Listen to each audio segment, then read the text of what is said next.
স্বামীর বিরুদ্ধে মামলা তুলে নিতে হবে এই দাবিতে গৃহবধূর বাড়িতে গিয়ে হামলা হেনস্থা গৃহবধূকে এবং তার 5 বছরের সন্তানকে। অভিযুক্ত স্বামী এবং এক মহিলা সমিতির বিরুদ্ধে এমনটাই অভিযোগ তুলছেন গৃহবধূ। স্বামীর বিরুদ্ধে আদালতে বিচারাধীন ডিভোর্স ও খোরপোশের মামলা তুলে নেওয়ার জন্য স্ত্রীকে বাড়িতে গিয়ে হুমকি বগুড়ার এক মহিলা সমিতির বিরুদ্ধে। স্বামীকে সাথে নিয়ে তার স্ত্রীর বাড়িতে গিয়ে হামলা চালানোর অভিযোগ বগুড়ার এক স্বঘোষিত মহিলা সমিতির বিরুদ্ধে। গৃহবধূকে মামলা তুলে নিতে চাপ দেওয়ার পাশাপাশি গৃহবধূর 5 বছরের পুত্রকে হেনস্থা ও পরে দেখে নেওয়ার হুমকি মহিলা সমিতির কয়েকজন সদস্য ও গৃহবধূর স্বামীর। ঘটনায় রানাঘাটের অতিরিক্ত পুলিশ সুপারের কাছে অভিযোগ দায়ের করেছেন গৃহবধূ।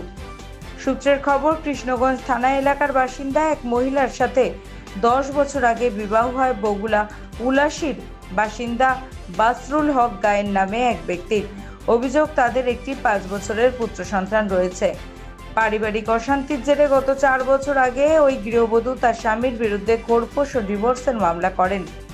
সেই মামলায় রানাঘাট আদালতে ওই গৃহবধূকে 3,000 টাকা করে খোরপোশ দেওয়ার নির্দেশ দিলেও স্বামী তা দিচ্ছিলেন না।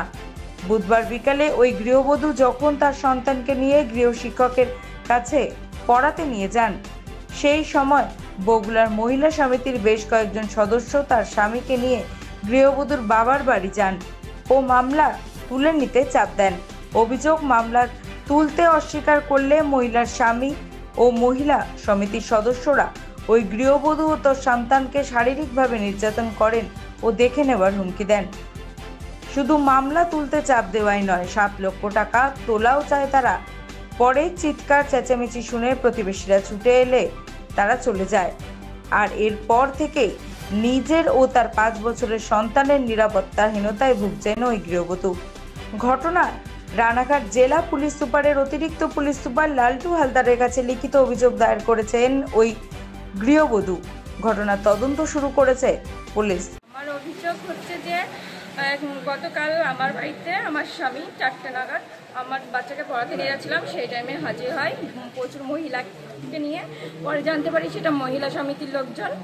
তারপরে মহিলা সমিতির লোকজনরা আমাকে চাপ দেয় যে হচ্ছে কেসটা তুলে নিতে হবে, আদালতে কেস চলছে রানাঘাট কোর্টে, সেটা তুলে নিতে হবে, না হলে আমাকে বিভিন্নভাবে ভয় দেখায়, থ্রেট করে যে এ বাচ্চাকে দেখে নেবে, বাবা মাকে দেখে নেবে, মিথ্যে কেসে ফাঁসিয়ে দেবে।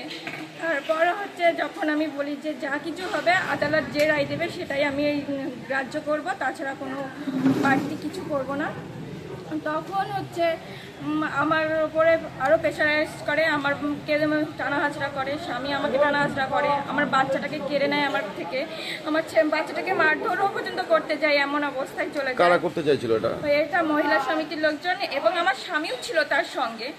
তারপর কি হয়, তারপর আমি যখন হচ্ছে আমার আশেপাশের লোকজন যখন জড়ো হয়ে যায়, তখন তাদের হচ্ছে কথার পরিপ্রেক্ষিতে বলে যে হচ্ছে তাহলে 7 লাখ টাকা দাও, আমরা এখান থেকে চলে যাব। যখন আমরা দিতে রাজি না হয় তখন আরও ভয় দেখায়, আরও চেষ্টা করে যাতে আমরা হচ্ছে দমে যাই।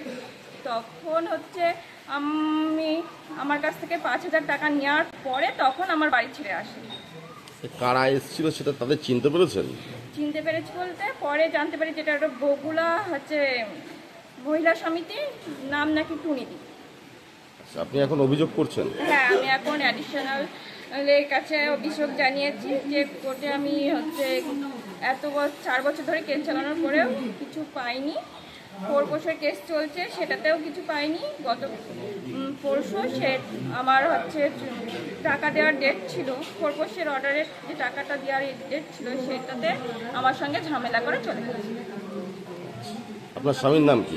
বাসারুল হক গায়েন। কোথায় থাকে সে? উলাশি, হাঁসখালি থানা। আর আপনার নাম? আমার নাম রোজিনা গায়েন। আপনি কোথায় থাকেন? আমি বর্তমানে বাবার বাড়ি থাকি। বাবার বাড়ি হচ্ছে কৃষ্ণগঞ্জ থানার বানপুর এলাকা। আমার মেয়ে রোজিনা নাম, দেখাশোনা করে হাঁসখালি থানা এলাকার পুলুশি গ্রামে বিয়ে হয়।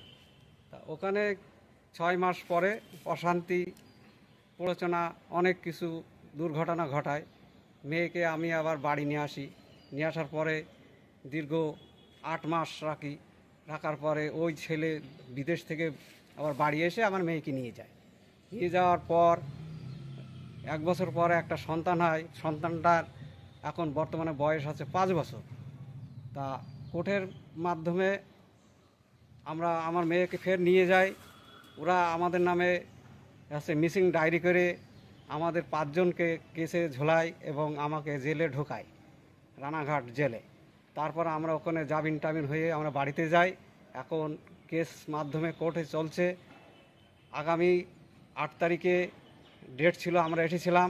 ও ওখানে উঠিনি, ও পালিয়ে গিয়েছে। গিয়ে গতকাল 9 তারিখে 3:45 না আপনাদের বিরুদ্ধে কি কেস করেছিল? আমাদের বিরুদ্ধে কেস করেছে যে আমি ওদের বাড়িতে গিয়েছি, গিয়ে টাকা পয়সা সোনা সব চুরি করে এনেছি, ওদেরকে মেরেছি, এই সমস্ত কেস দিয়েছে। তারপরে আবারও আমরা ওই কেসে জামিন হওয়ার পর 1 মাস বাদে ফের আবার ওরা কেস করে যে আমরা ওদের কিডন্যাপ করেছি। সেই কিডন্যাপ কেসে আমাকে তুলে নিয়ে আসে হাঁসখালি থানার পুলিশ, নিয়ে এসে আমাকে রানাঘাট জেলে ঢোকায়। আমি ওইখানে দীর্ঘ মনে হয় 8 থেকে 9 দিন থাকার পরে জামিন হয়ে বাড়িতে যাই। যাওয়ার পরে আমরা ফের হাঁসখালি থানায় যাই, যে ওনার এই কেস চলছে। আবার হলেও কেস করেছে, ওইটা আবার ফের চলতে চলতে এখন ওনার খোরপোশের অর্ডারটা 8 তারিখে বেরিয়ে গিয়েছে। তা উনি ওখানে হাজিরা হয়নি, বাড়িতে পালিয়ে গিয়েছে। তারপর আবার গত 9 তারিখই বগুড়ার মহিলা সমিতি আছে, ওদেরকে নিয়ে আমাদের বাড়িতে যেয়ে অত্যাচার করে, এবার হেনস্থা করে। মহিলা সমিতি বলতে কারা গেছিল? আমরা নাম তো পরিচয় জানি না, আমরা শুনেছি হলো ডাক নাম টুনি। আচ্ছা, আর কিছুই আমরা জানি না, শুনি না। তারা কি বলছে? ওরা বলছে যে কোর্ট কি করবে, আমরা এখানে একটা মীমাংসা মিলচাল করে দেবো কিছু টাকা পয়সা দিয়ে। আপনাদের কাছে আমরা টাকা দাবি বলেছি আমরা আমাদের কেস চলছে, যা হবে কোর্টের মাধ্যমেই হবে। হুমকি দিয়েছে এবং কে হুমকিটা কে দিয়েছে? ওদের ওই টুনি দিয়েছে, আর আরও ওদের মহিলা ছিল, তারা এক একজন এক এক রকম কথা বলেছে।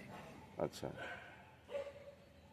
তাহলে এখন আপনারা কি করতে চাইছেন? আমরা যে কোর্ট মাধ্যমে কোর্ট যে অর্ডার হবে, যে বিচার দেবে, সেই বিচারে আমরা আছি। এই যে আমরা টাকা পয়সা কোথায় পাবো আর কোথায় দেব? কোর্টে বিচারাধীন, যে কোর্টের বিচারাধীন চলছে, কোর্ট যা করবে সেইটার ভিতরে আমি আছি। আপনার মেয়ের নাম কি? রোজিনা, এখন টাইটেল পাল্টে গেছে, রোজিনা গাইন। আচ্ছা, জামাই? বাসারুল গাইন। ও কোথায় থাকে? ও উলাসি থাকে, ওর নিজের বাড়িতে। আচ্ছা, আপনি বাবা? আমি মেয়ের বাবা। এখন আপনারা অভিযোগ করছেন? হ্যাঁ, আমরা অভিযোগ করেছি, ফের আবার অভিযোগ করছি। আপনার নাম? আমার নাম মণ্ডল জালিম, মাটিয়ারি মাঠপাড়া, কৃষ্ণগঞ্জ থানায়, জেলা নদিয়া। যদি জিজ্ঞেস করেন